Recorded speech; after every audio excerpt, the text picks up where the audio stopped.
Greetings, everyone. Today it's July the 2nd, 2025, and this is the Evan Studios Weekly Podcast. I'm your host, Stark, and it's been so long since I've done this for the last time that I might have messed up a few things here and there. Well, at this point, everybody knows why we've been away for quite a while. And I could, start the podcast by explaining everything that happened and why we were away for a little bit. But honestly, I've decided not to get, into my personal struggles here.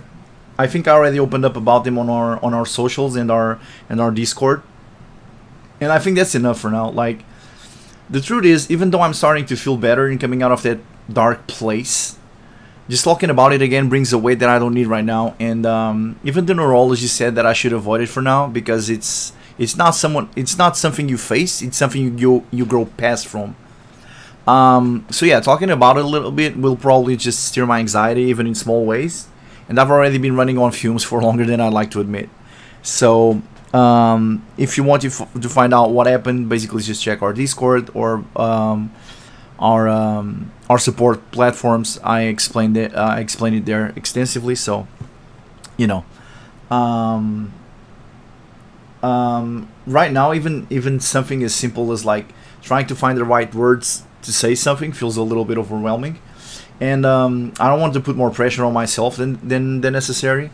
At least not now when I'm still trying to like piecing the things back together. So what I want to do is just focus on healing, slowly and quietly, and pouring that energy back into my work when I can. Honestly, creativity has always been my way of processing things, of reclaiming control. I've said this many times during our podcast and whatnot. It's just how I advance from things. So even if I'm silent at times, it's just, it's not absence. It's just my way of recovering, and it's scary. It's rebuilding. This whole situation was also like everybody knew how exhausted I was, but I never felt like it was.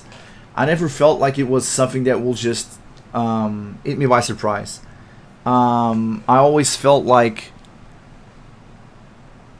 I would see it coming because everybody saw the signs of exhaustion and whatever that I was going through.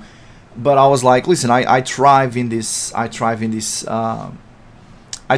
system. I like it. It doesn't matter. Like I'm exhausted, but I like being exhausted. It's not pushing me too much. But the problem is your body. The way things escalate is not progressively. In a sense. Progressively, you will be progressively worse. What happened was not like that. My body started by giving me signs, and going from signs like I felt like, okay, once this gets unbearable, I'll stop or I'll slow down. The problem is that your body doesn't give you signs. Your body warns you like once. Like, this is your warning. The next time, I'm not just going to like slowly and progressively becoming worse. I'm just going from small warning to hit you like a bag of bricks. And that's pretty much what happened to me. I was like going from exhausted, going from tired and whatnot to absolutely drained from one moment to the other. There was no in between, there was no warning, there was no nothing. It was like, you're fine now, you're not fine tomorrow. And that's what caught me by surprise. So yeah, in regards to what I'm going through, what I went through, and whatever, I feel like this is more than enough time that I want to spend on talking about it or give it any importance. I still feel I'm a little slow on doing some things, not to the point where I was like a month ago or so, where I could barely have like a proper dialogue with anyone. I'm still tired, especially after a day of work, especially after a day where I've done so much today, just chores around the house, bureaucratic stuff. I already did all my work in Evan Cities today. washing clothes, going pick up the clothes, going to the gym, working out. Like I'm literally very tired right now, but I wanted to slowly, go back to our previous schedule. And today was a good day.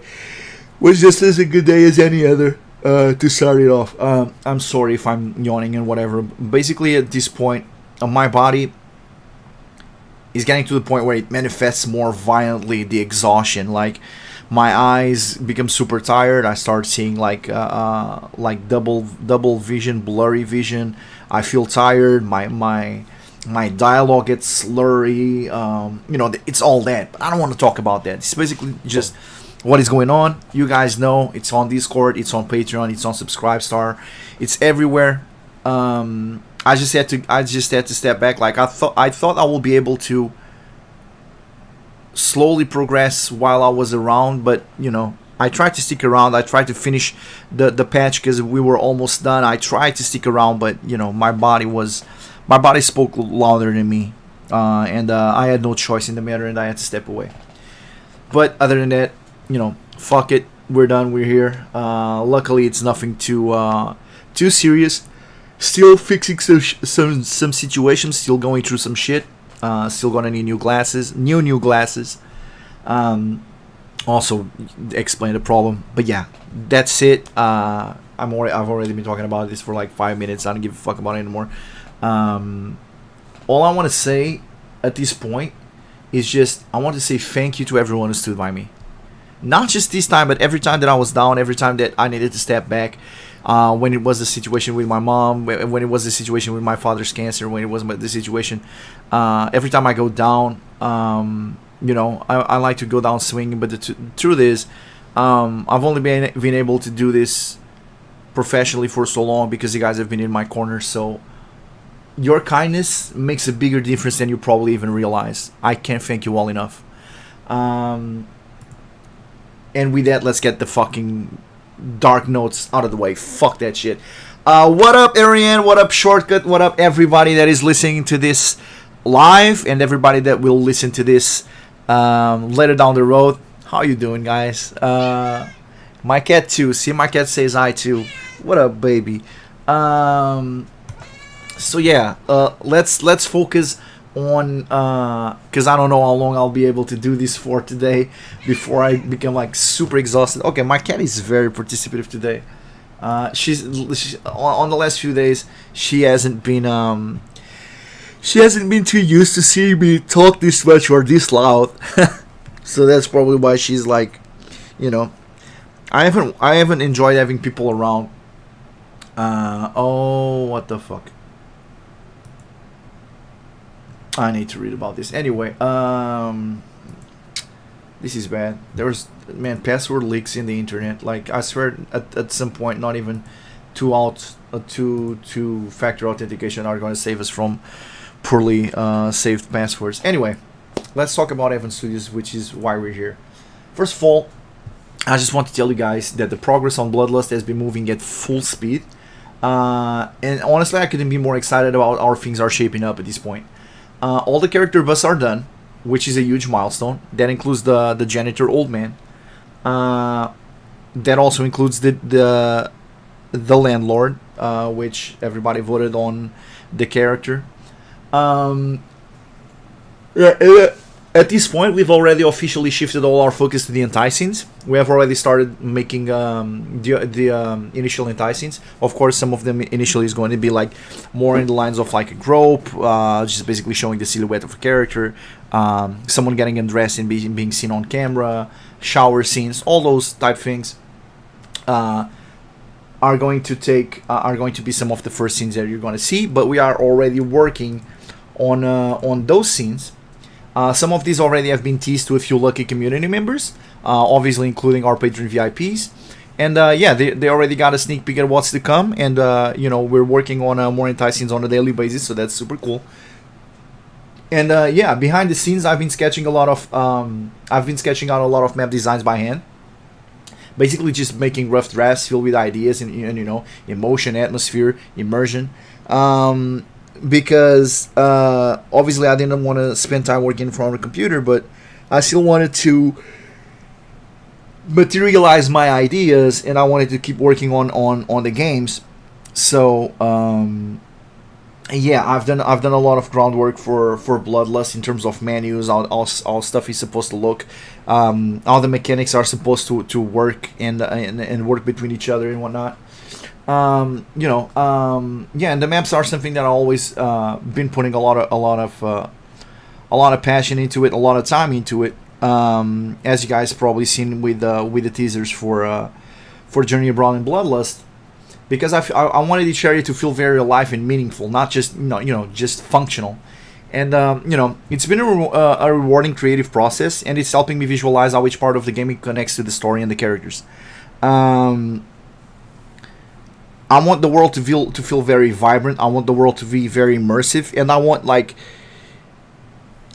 the whole combination of the design of the map with the soundtrack, with the story, with everything that is going on.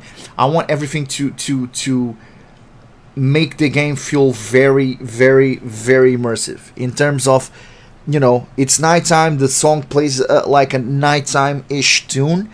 You're seeing like this less used area of the town where only more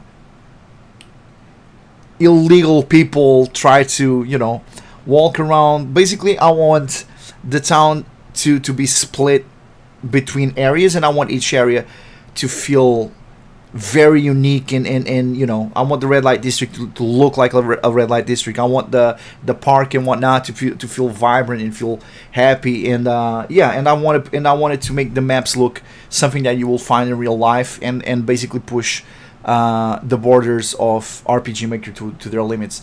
Some of the maps that I've did so far look exactly like that, and I honestly can't wait to show you guys how great they'll look. I also spent some time revisiting some narrative routes that felt a bit flat when it comes to like Journey Abroad. So after a lot of reflection and more than a few sleepless nights, I finally cracked down a few problems that had been nagging at me. Like some of the routes have been like, I felt like they were like less interesting. Like it felt like I've put some more thought into some routes and into some more characters than others. And maybe I did, but the truth is not all characters and not all routes are created, not all of them are created equally. Not all my ideas are gold. Luckily, when it came to the janitor, and I started discussing the idea and the character with a few people and whatnot, it kind of, the ideas just came to me like, oh, you can meet this character in this way. The entire scene progress could happen in this way. It could be unique in this manner. And sometimes the ideas just come to you and it just flows. It's just that it feels like it's effortless. That's the best way to put it. And there's other characters that you want to make where it's like, okay, this is the character and basically this is their relation to you. And this is the end game. But how are we going to get there? And how are the anti-scenes going to be exciting and different from every other anti-scene in the game? And honestly, that's something that a lot of people have said. The thing that I love the most, or one of the things I love the most about Fleeting Gyres, is that all the anti-scenes are fresh or unique in some way. Not just because you don't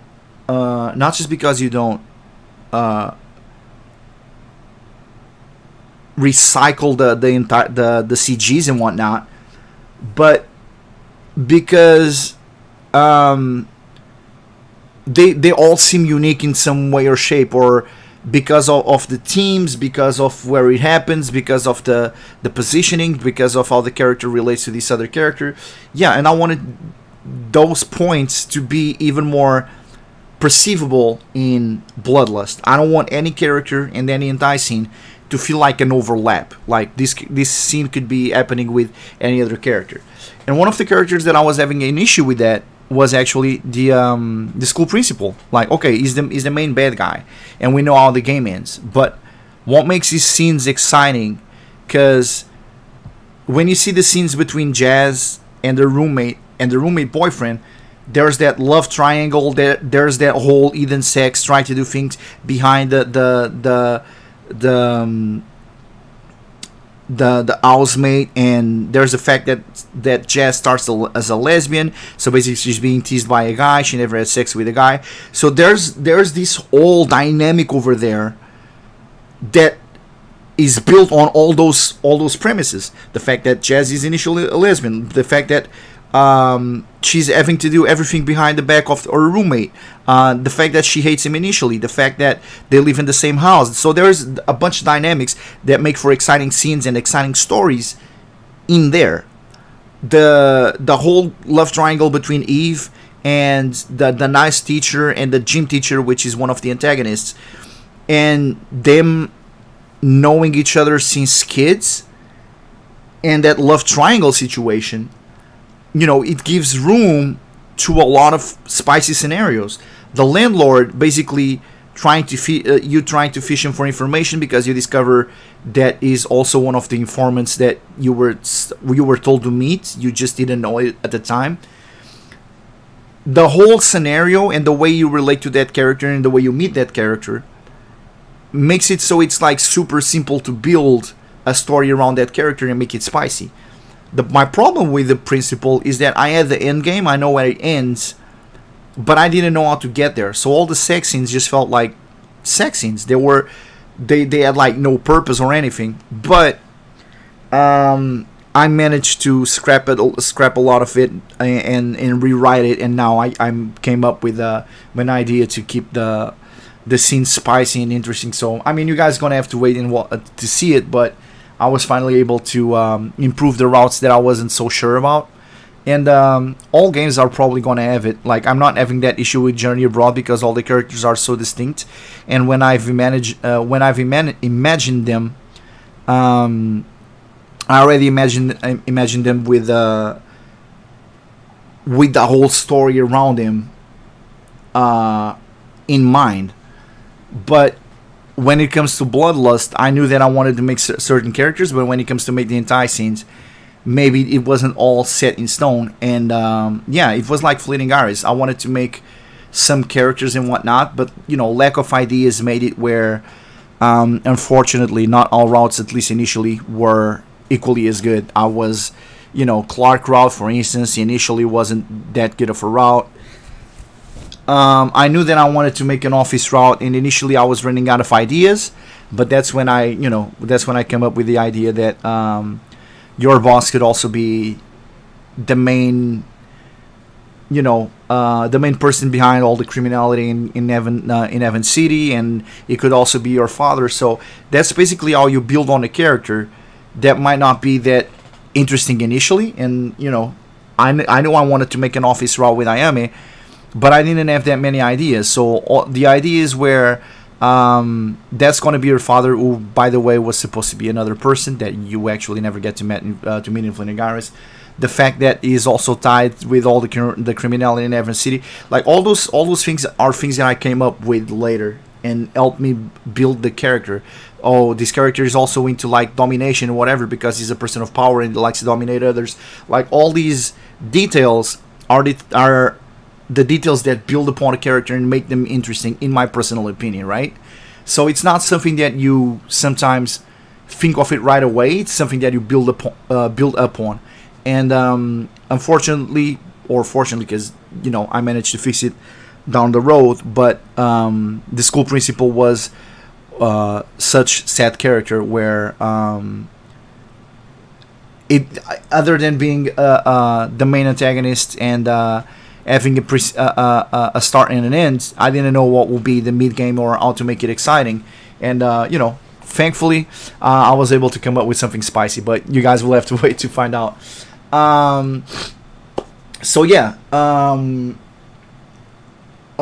Basically, in short, Bloodlust is evolving a lot. Most of the pads are now super interesting. They're now packed with fresh story beats, emotional tension, and choices that actually matter. And Bloodlust it's just no longer just scenes in code. It's becoming a living, breathing world. And honestly, I can't wait to share more with you guys. I don't want to spoil too much, especially since a lot of what we're doing is, as mature motives. So I can just share it on YouTube. But, a lot of people that are here right now live have already seen the teaser, so they know what I'm talking about. So, yeah, let's move on from that. Also for Journey Abroad, one of the biggest chances is that I've rewritten much of the early dialogue. So, just not just to tighten the pacing of the game, but to bring more depth and emotion to the main character's journey. Because I really wanted the opening hours of the game to feel more impactful.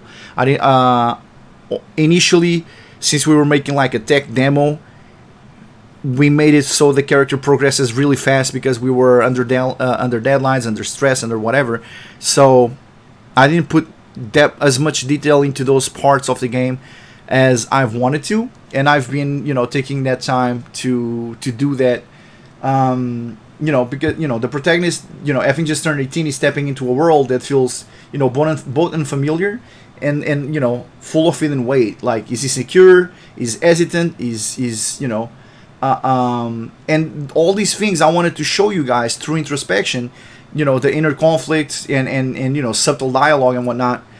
So the goal is to begin to see the character in what's beneath the surface, like a young man that is shaped by the things he doesn't really talk about. His past, his doubts, his desire to be seen, all the things that we have as males, and I don't know, but I assume that females as well have experienced when we were a kid.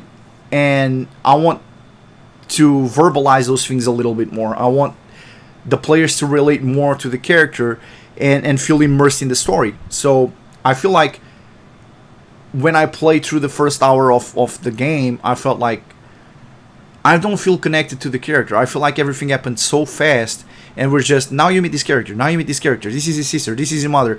And I felt like we need to take more time to meet the character, to meet his motivations, to know more about him, and have time to relate with the character so that we can kind of like imprint and feel relatable with him. So yeah, my goal is for the players not to just watch his journey, but to actually feel it, to like journey with him. And this isn't just about sex or fantasy. It's about connection, not with just him, but also the characters that you meet. Because the more you feel like him, and the more real the connections feel with other characters, the more real it's going to look like. It's about starting at zero, basically just broken or feeling a massive uncertainty, and basically walking that road together towards something stronger, like basically growing with the character. And I want everybody to feel like they're becoming the hero of their own story. So I feel like early on we were doing not as good job as I wanted to make the players feel empathy for the character or his whole situation. And that's something that I've worked on to basically make so that the first actual version of the game feels a lot better than it is already. I mean, I know there was lacking, like music was lacking. There were a lot of maps that were not looking like they should and whatnot, but I feel like I needed to add a lot more detail, because the early game felt like it felt pretty, but it felt empty. It felt everything seemed shallow, and I wanted to work on it and make the game feel more impactful right from the start. I want the players to play for the first hour and instantly be like, oh, I want to see more of this character. I want to know how this character is going to go through this. I want to make situation happen where the players play and they're like, oh man, I just want to play with, like, I just want to play 30 more minutes. And by the time they're done with the patch, like, oh my god, I can't wait to play the next patch. I want to see how this character is going to what's going to happen to this character. If he's going to mention this thing that happened between him and this other character. So I want every patch to be super impactful. I don't want the game to feel like you play a patch and you go, oh, that's it? That's just it? Oh, okay, I'll probably just let 4 or 5 patches pile up on top of each other before I play it again, so that my experience, I want it to feel like kind of like an anime episode. Like I can't wait for the next one, and then a month later you get to play it, and you're like, oh my god, this is amazing! I can't wait for the next one. And this is pretty much the momentum that I want to build with this game. So for me, every experience needs to be incredibly rich. The story and the dialogue needs to be compelling right from the start, and it didn't feel like that. It felt like it was shallow. We were just presenting the characters, but it was mostly like visual. It was shallow, and I wanted to make all the character personalities deep right from the start, at least with the main character, because if you don't feel, there will be time for him to grow, but if you don't feel more for him, or if you don't get to know him more early on, it just feels like you're not into it. You're just scrolling for enticing. You're just scrolling for the females, and I want the player to be invested from the get-go.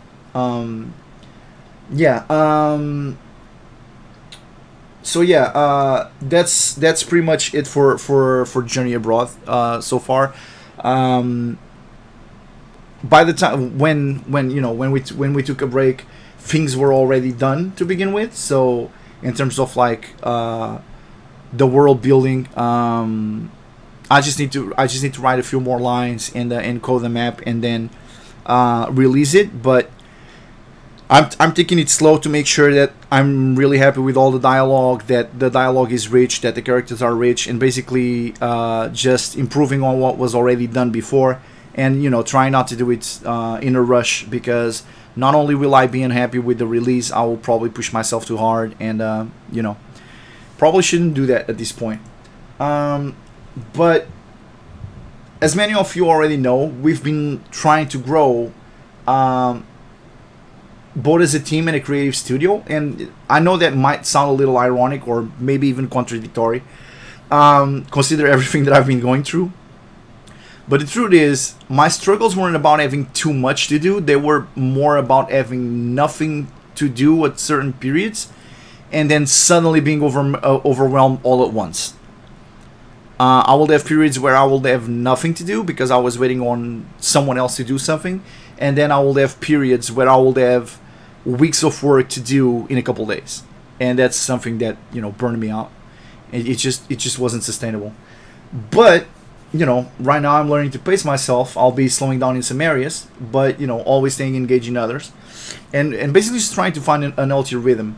Right now I need that balance more than ever. I'm not getting any younger, and while this is not going to slow down the games, it's not about how you do it. It's not about what you do. It's more about how you do it. It's the mentality behind it. It's not trying to push myself too hard. It's still delivering, but not being so, like putting a self gun to the head, and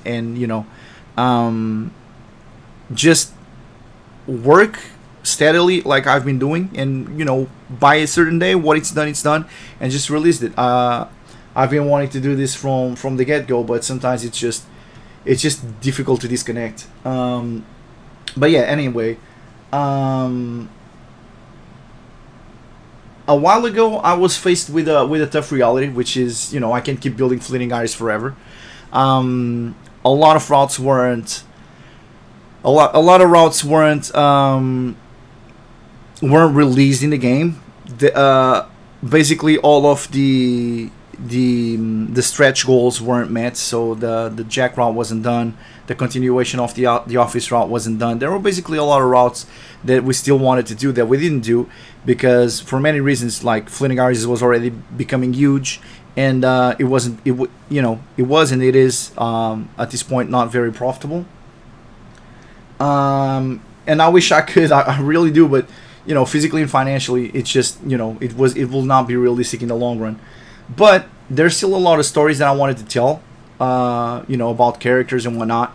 And I wasn't ready to let them die quietly, and that's why I wanted to remake Fleeting Eyes. But not only I can do that, but now AI is there. So I realized that AI might be the bridge I needed, basically a way to breathe life into these stories without exhausting myself or the rest of the team. And that's why I created that poll across our support platforms.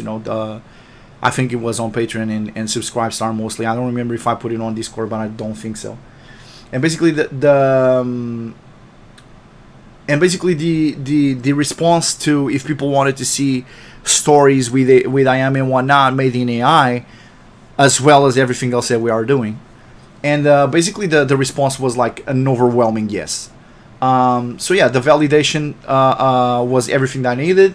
So for almost 2 months now, we've been practicing and testing and training models behind the scenes, to some extent. Some people knew what we were doing. Yeah, and recently, thanks to two amazing members of our community, who I'm not going to mention because they might wish to stay anonymous, or for the most part, I think they do wish to stay anonymous, so I'm not going to, But yeah, thanks to those two people, we had a major breakthrough, and, their help really made a difference, like a massive difference, and we're very grateful, even though we can't name them. But we're very excited to show you that what we've been working on, and soon you'll be able to see the results of all the training in new stories that I'm going to create, starting with Ayame, but eventually we're going to bring back some fan favorites, some Adriana, some Chloe, Eve, Jazz, other characters that maybe you haven't even met yet, but with amazing dialogue, stronger writing, and basically these will just be teasers, and eventually they might make it into game, like the fan favorites might make it into game. If there's a story that people love a lot for whatever reason, who knows, might eventually be be added to the game. What is this? I didn't mean to do this. Give me a second. I meant to do something, just not that. Let me add an image. So I just want to give you guys a teaser of some of the training that we've been doing. So I'm going to tease the character. Oh wait, it's not here. Oh bother. Where is this character? Let me just figure out where I added this character. There we go. Found it. It has a pretty weird name. So let me fit the screen. And yeah, that's one of the characters. Well, we're obviously there are still details. We're still learning how to train characters properly and whatnot. So, like I said, we are still training the characters. This is just to give you guys an idea of how that training is coming along. And yeah, I mean the stories are going to be written by me, of course. The positioning is going to be picked by me. Obviously, things won't be exactly how I want it, because I'm literally not drawing characters and telling the CG team to do it. But I think it's still going to hit like... It's not going to hit like a full patch. It's not going to hit like a full meal. But it might hit like, like an ice cream. It's probably going to be like microwave food versus oven food, we honestly think that this will be an added thing to keep our fans engaged, to keep you guys entertained while we are working on other stuff, which is also important. We want the game to be present in your minds. I want you guys to see more of the characters and have the characters available in there for you, so to speak. Now, I won't let this slow down the progress on other fronts, but I want this to be something that people also look forward to. So obviously this character is Alexandra, and yeah, we are working towards making models of all of our characters, and yeah, we're doing this in our servers. We're not using tokens. We're not doing this on any website. We basically got something called I forgot the name, Swarm something I think, and then we've got a bunch of models, and then basically Isaac did a lot of the work on this, but basically we got like proper models, proper prompts, proper PCs, training models extensively, thousands of images, picking the best ones. Yeah, basically it's time consuming. It's not like taxing on creatively. It's not taxing, but it's very time consuming. This is something that I'm glad it's not something that is the main object of our work, and I'm also glad that we have a computer that that we're doing this on, instead of keeping the computer busy that we needed to use for something else. Luckily, we have a dedicated machine, which is Isaac's work machine, and we found a program, we found a way to have Isaac have access to that machine from his home. So basically, Isaac is in his home with his laptop. He also has had a lot to chew in real life right now, so it really helps him to be home with his wife and his kids, and he's working from home. And I can see everything that Isaac is doing because I have that server computer behind me, and he's doing all of it, and I'm seeing it, and it's crazy because, for instance, yesterday I started working at 10 a.m. I got up at like 9 something, and I was like, okay, let me set up 4 hours. I didn't. I worked for 5 hours, but don't tell anyone. I set to work 4 hours, but. And by the time I got on my computer, this work computer, I was looking behind me and I was already seeing the mouse moving and shit happening because I can see things happening there from remote access from Isaac from his home, literally as if it was just sitting there. That's literally how it works. He's literally working on this computer from the laptop in his home. And I started seeing Isaac work on his computer before 10 a.m. I came here to turn off the computers and whatnot at the end of the day, seeing how my cats were doing and whatnot. This was almost like 1 a.m. and Isaac was still working on this stuff. I swear, this is how I got a burnout. Isaac spent no less than almost 15 hours working on training AI models and whatnot yesterday. And it's funny because now I can see exactly how much work he's putting into stuff, and it's crazy. It's crazy. And that's not even all the stuff, because sometimes he's doing stuff here and he's working on stuff in his house. For instance, when I had to step back, like the work didn't stop. You know, Isaac put his art into the battle system for Bloodlust, and I mean, aside from a few remaining images that still need to be drawn, he's basically nailed the entire thing at this point. The mechanics are all there. They're solid. They're responsive. They're responsive. They're exciting. They're everything that we wish they could be. And basically, all that's left now is to flesh out the enemy designs and, you know, fine tune the balance of the fights. And we're there pretty much. And it wasn't just him. Like, while I was recovering, we kept moving in other areas, like polishing UI elements, improving the soundtrack, tweaking features that didn't feel quite right with the games. And yeah, even though these weren't tasks that demanded too much mentally of us, but they still brought the game closer to where we want it to be. And obviously, since they're being made in the same engine and whatnot, what we work on for one, it's going to be useful for the other one. So yeah, we paused, but we never stopped, like not for a single second. We made so much progress in the last month and a half, and through it all, I swear we never lost heart. Not when it came to this. Like, I'd say we want this more than ever at this point. We're beyond excited to finally start sharing some of these games with you guys, and to let you see the results of you know, your trust, your patience, your belief in us. Because everything we've built up on this point, we've built it with you guys. And I honestly can't appreciate you guys enough for everything that you did. And all I can say is that I can promise you guys won't regret it. You guys are asking some questions in the chat. What's up, Morgan? Andy? I don't know who you are, but welcome to the chat. Just to get those DLCs even in AI will be dope. Any AI teasers? Well, one on the screen right now. You probably asked before I put it there, but there you go. Will all DLC stories be released at the same time, or will you share each DLC one by one? One by one. We will release everything that we have. I'm not gonna do like AI builders do. There's people that release like 10 pages every week and whatnot, or like every 4 days. I'm not gonna do that. I'm gonna write the whole story. I'm gonna post the scenes, put the speech bubbles in there, put the dialogue in there, and once one story is done, unless the story is really big and actually, you know, benefit from chapters, I will release chapter wise. But other than that, I will release them like episodically. Like, oh, here's this DLC. There's this idea I had for the game. there you go. Oh, here's how I actually plan this scene differently, or here's how I plan to release this scene in the remake. And maybe we can even have teasers for Fleeting Iris too.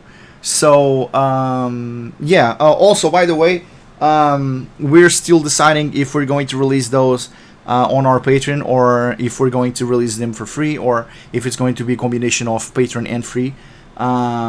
So we're still deciding that. But you know, as much as I wanted to make everything free, the truth is we need money to be able to keep the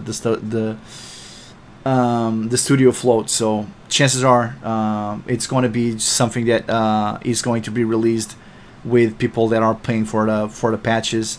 The price won't be increased. This is just going to be something extra, but there's a chance it might be locked behind Patreon and Subscribestar. We just don't know if it's going to be. Maybe we make it a smaller tier, like $5 for people that just want the basically the web stories, so to speak. And then there's other things that people have suggested that we do, like a web book for basically our artwork and the stories of Fleeting Iris and other games. We also wanted to get to that eventually, but yeah, basically we haven't been. What I'm trying to say is we haven't been. Essentially, we haven't been stopped. This was like a bump in the road, but we're still going on at full speed. So yeah. Morgan asked, there was any previews dates? No, fuck that. I'm done with dates. Fuck that. I'm not gonna mention any dates anytime soon. I'm going to slowly focus right now on releasing Journey Abroad, which is going to be soon, and then I'm going to take my time working on Bloodlust.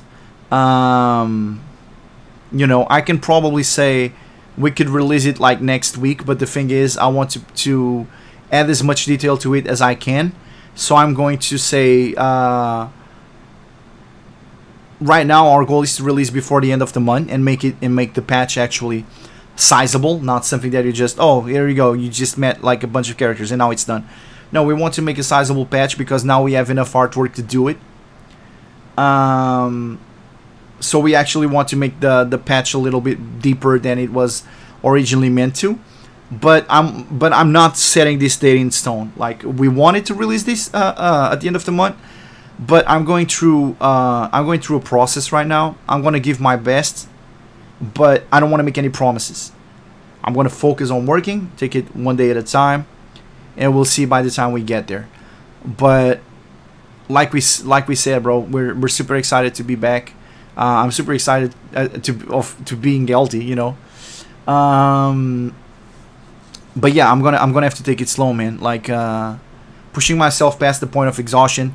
I've realized that it can be a lot more taxing than just a few headaches and this and this and that. Like this is no fucking joke, and mental health should be taken very seriously. Like, once you dry the batteries, it's messed up, bro. It's messed up. Since I don't want to do that, I'm gonna take it slow and focus on just making it right, not making it in a rush. So that's a lot to be looking forward to. Journey Abroad is going to come out soon, and a lot better than originally intended. Bloodlust is going to follow suit, and then to keep you guys entertained while the Fleeting Iris remake doesn't come out, and to keep you guys to quench your thirst for the characters from Fleeting Iris, we're going to be making the AI stories. We're going to push up some of those DLCs that unfortunately we weren't able to do, but we will do it on a speedway. We won't lose everything at once in like 300 pages. Don't worry, we will try to do it like. How much does it take for a manga to come out? Like a week? Are they weekly? They're probably like weekly, right? I'm going to try. But don't expect it anytime soon. We're still training models. And then we'll have to go to trial and error with the posing and whatnot. That's something that we're still working on. So don't expect the first manga before, I would say, like August. Somewhere in August, we might release our first kind of like manga with the DLC. There's still a lot of training to do. There's other stuff that is keeping us busy. We need to train all the characters. We're going to be training Alexandra after this. Adriana after this. We're going to be training some changes to. We're going to see how we can edit the prompt of Ayami to make her look closer to Fujiko.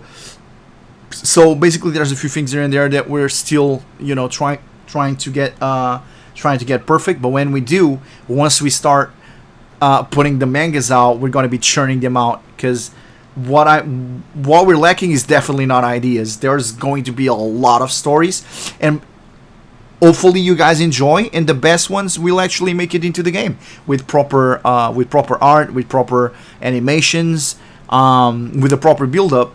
So yeah, I hope you guys end up enjoying the AI stories, because it's just complementary, and it can eventually become part of the game, and we can see how people react to certain scenarios, to certain stories, and the ones that people like the most, that's probably the ones that are going to be to lead into future games and future routes and future scenes. So yeah, I'm going to keep it short for today. It's not that short. It went up to almost an hour. But yeah, I planned to keep it short. I planned to just tell you guys the essential, what's been going on, and what we're going to be releasing very, very soon. Obviously, there's a lot more stuff, but my mind is we will share a lot more with you guys very soon. But yeah, that is it for now. I hope you guys enjoyed the podcast coming back. I certainly enjoyed seeing you guys once again.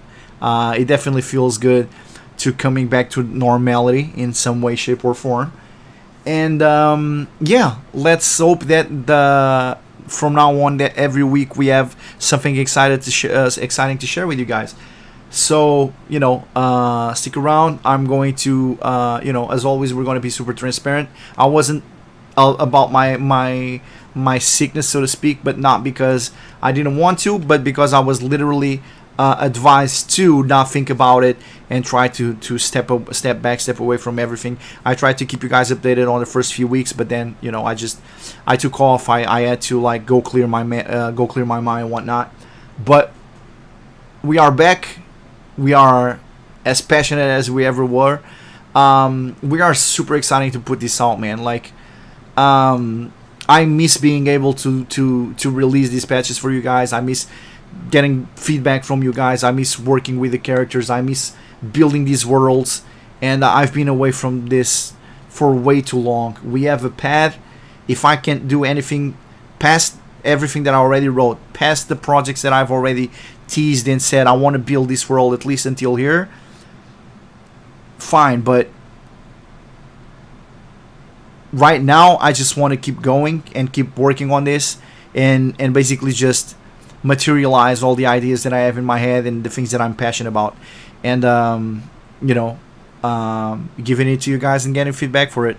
So yeah, that is it for today. I appreciate you guys so much for everything that you've done, not just for showing up today, but for, in a way, to show up every single day that since I was down. I knew you guys were a lot of you were impatiently waiting for my return and for the return of our characters and our art. I can promise you that it won't take one day longer than it has to. We're doing our best here, and we'll continue to do our best, because we are as passionate for this as you guys are, and we can't wait till we can materialize and provide you guys with these amazing stories.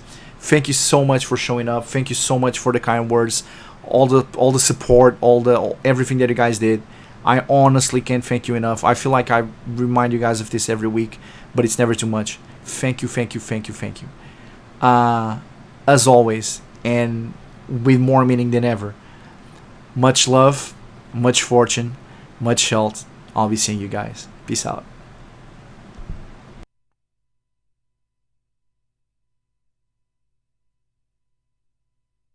Okite, wakari, ne, bo shitata. Omoi dashita no wa kimi no koto de.